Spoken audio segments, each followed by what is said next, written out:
Hey folks, selling your home can be a wild ride and we've seen it all. Today, we're going to talk about some of the sneaky ways that you might sabotage the sale of your home.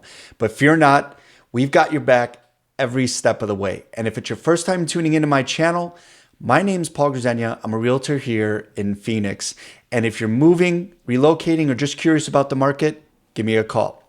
So hopefully this video brings some value if you're considering selling your home, or maybe you're in the process of selling your home and you're just looking to get some additional tips or info. First things first is know your local market, right? I would probably recommend, you hop on a Zillow or a Realtor.com, one of those websites. There's a ton of them out there now.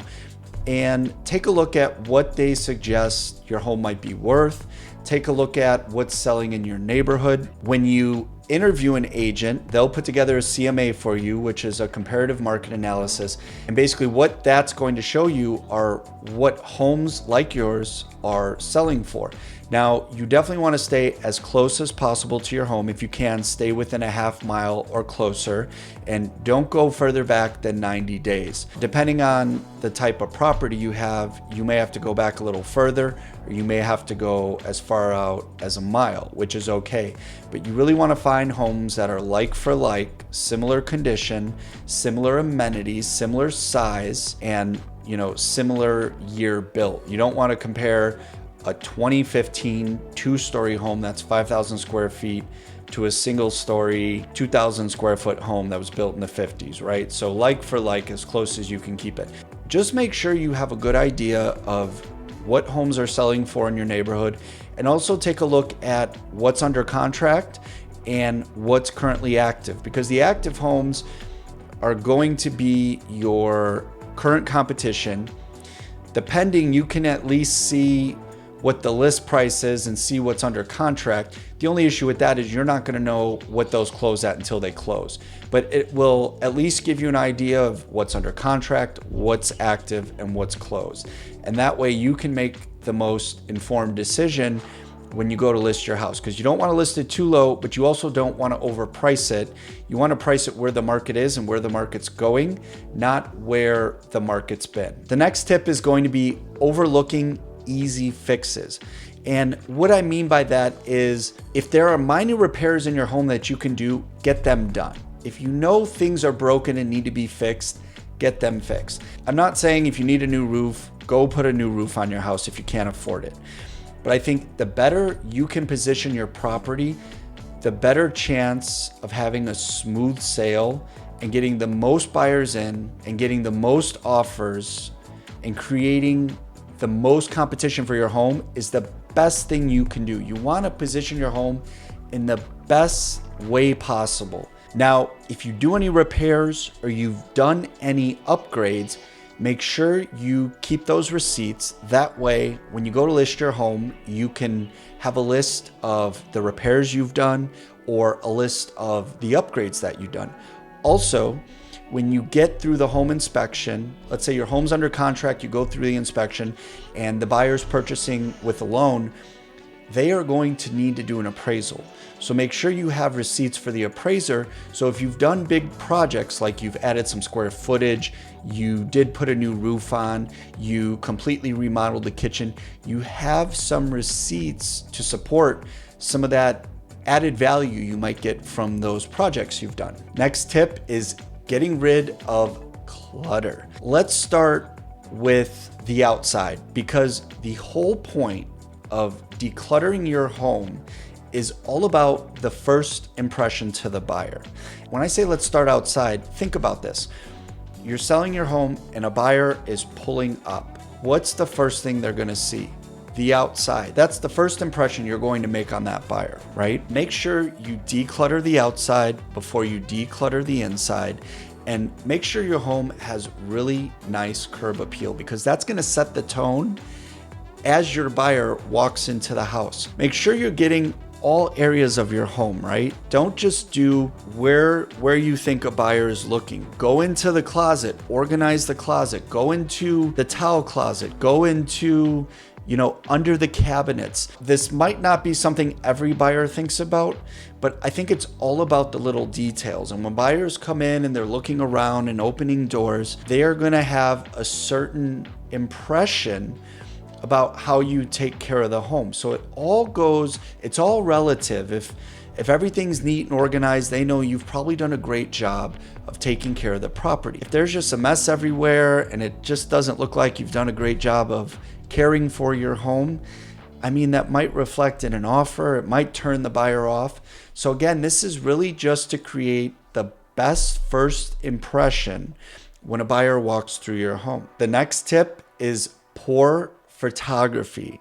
Make sure when you hire your agent, he is not taking pictures of your home with his iPhone. Make sure they hire a professional to come in and do professional photography. There is no reason that an agent should ever use their iPhone to take pictures of your home before they list it. The only exception that I will tell you is in the scenario, if I take a listing and before we go live, we go coming soon, I will get a picture of the front of the house to put in coming soon status, just so the public can see we have a property coming soon.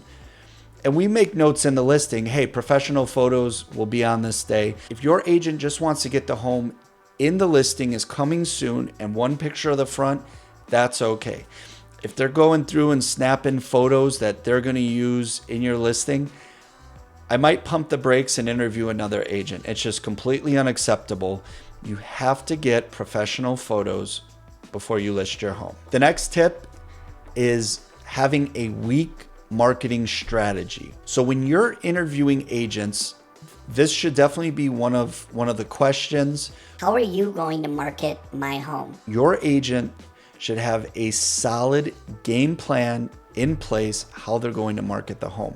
From the website to the email to who they're calling to Facebook ads. They shouldn't be just coming up with some random things. So if you decided to hire your friend's dad, who is the high school soccer coach, to list your home, they might not have the best marketing plan.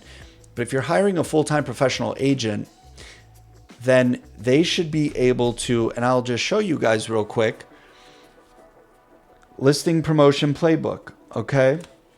And basically, when you go through this, it goes over everything we do to sell a home. Now, this is a brief snapshot. Sometimes you see these listing books and there's a 600-point marketing plan.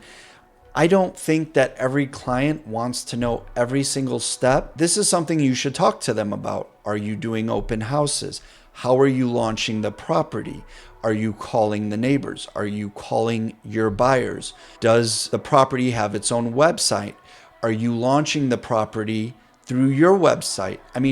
All these steps, we have a game plan and a system in place that works. We know this based on results. We use our plan, we sell a house. So just make sure whoever you decide to go with has a strong plan in place to get your home sold and position it in the best way possible. The last mistake is selling your home for sale by owner and not using an agent. I'm not telling you not to sell your home on your own. If that's what you want to do, by all means do that. The misconception is, if I don't use an agent, I'm going to save all this money. But the only people really looking for sale by owners are agents, wholesalers, and investors. If you want to get the most money for your property, you have to go on market.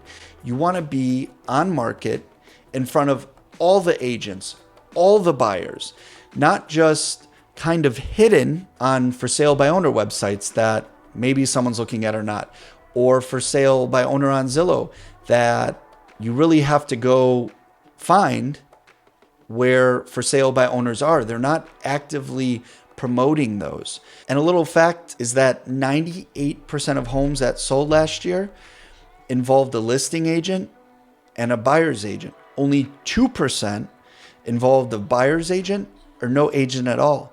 And those homes sold between 9 and 17% less than the MLS average. Ultimately, you think you're saving money, but you're really doing yourself a disservice because you're not putting your home in the best position possible to get the most amount of money and get in front of all the qualified buyers. Make sure you work with an agent, or at least interview an agent to see what they're going to do versus what you think you're going to do. If you've enjoyed this content, please like and subscribe. And last but not least, remember that life is going to throw you some curveballs. And sometimes deals just fall apart. The buyer gets cold feet. You find out the last minute the buyer isn't qualified, or something happens. It's not uncommon for a transaction to fall apart days before it's supposed to close. But as long as you have done your part to position your home in the best place possible, you can lean on your realtor to be there to support you and guide you and just help you get your home sold with the least amount of stress.